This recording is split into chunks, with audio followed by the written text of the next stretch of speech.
Hi everyone. இன்னைக்கு நாம backlight எப்படி மாடர்ன் வேர்ல்ட செதுக்குச்சுன்றத பத்தி தான் பார்க்க போறோம். இத பத்தி ஒரு வரியில சொல்லணும் அப்படின்னா, பேக்லைட் இல்லன்னா நம்ம மாடர்ன் வேர்ல்டே பேக் அடிச்சிருக்கும்னு தான் சொல்லி ஆகணும். ஸோ வீடியோ ஃபுல்லா பாருங்க. நம்ம அறிவை வளர்த்துக்க 2 நிமிஷம் ஒதுக்குறதுல தப்பே இல்ல. 19ஆம் நூற்றாண்டோட இறுதியில நம்ம அன்றாடம் பயன்படுத்தக்கூடிய பொருட்களை செய்யறதுக்கு இயற்கையை தான் டிபெண்ட் பண்ணியிருந்தோம். உதாரணத்துக்கு சீப்பை செய்யறதுக்கு தந்தத்தை பயன்படுத்திட்டு இருந்தாங்க. அதே மாதிரி கிராமபோன் இசைத்தட்டை செய்யறதுக்காக சீலக்குன்னு சொல்லக்கூடிய அரக்கை பயன்படுத்திட்டு இருந்தாங்க.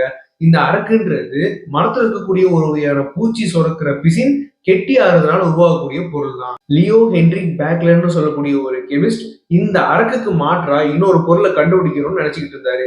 இவர் ஏற்கனவே வெலாக்ஸ் சொல்லக்கூடிய போட்டோகிராபிக் பேப்பரை கண்டுபிடிச்சு அந்த கோட்டா கம்பெனிக்கு வித்துக்கிட்டு இருந்தாரு. 1904 இவரு கோல்தார்ல இருந்து எடுத்த ஃபீனாலையும் ஃபார்மாலிட்டியையும் வச்சு ஆராய்ச்சி பண்ணிட்டு இருந்தாரு. பொதுவா இதை வச்சு ஆராய்ச்சி பண்ணும்போது இது கிளாஸ்ல ஒரு பிசின் மாதிரி ஒட்டிக்கிட்டு போகவே போகாது.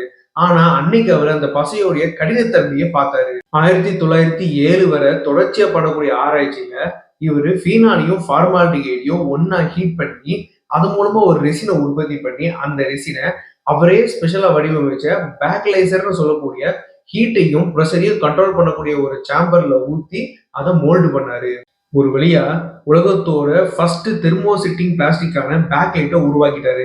இதுதான் உலகத்துல உருவாக்குன ஃபர்ஸ்ட் சிந்தட்டிக் பாலிமர்.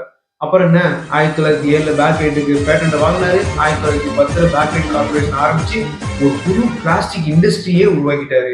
பேக்லைட் ஒரு பிரேக் த்ரூவா இருந்துச்சு. எலக்ட்ரிக்கல் இன்சுலேஷனா டெலிஃபோன் ரேடியோலையும் ஹீட் ரெசிஸ்டண்டா இருந்ததுனால கிச்சன் உட்டன்சில் ஹேண்டில்லையும் யூஸ் பண்ண ஆரம்பிச்சாங்க.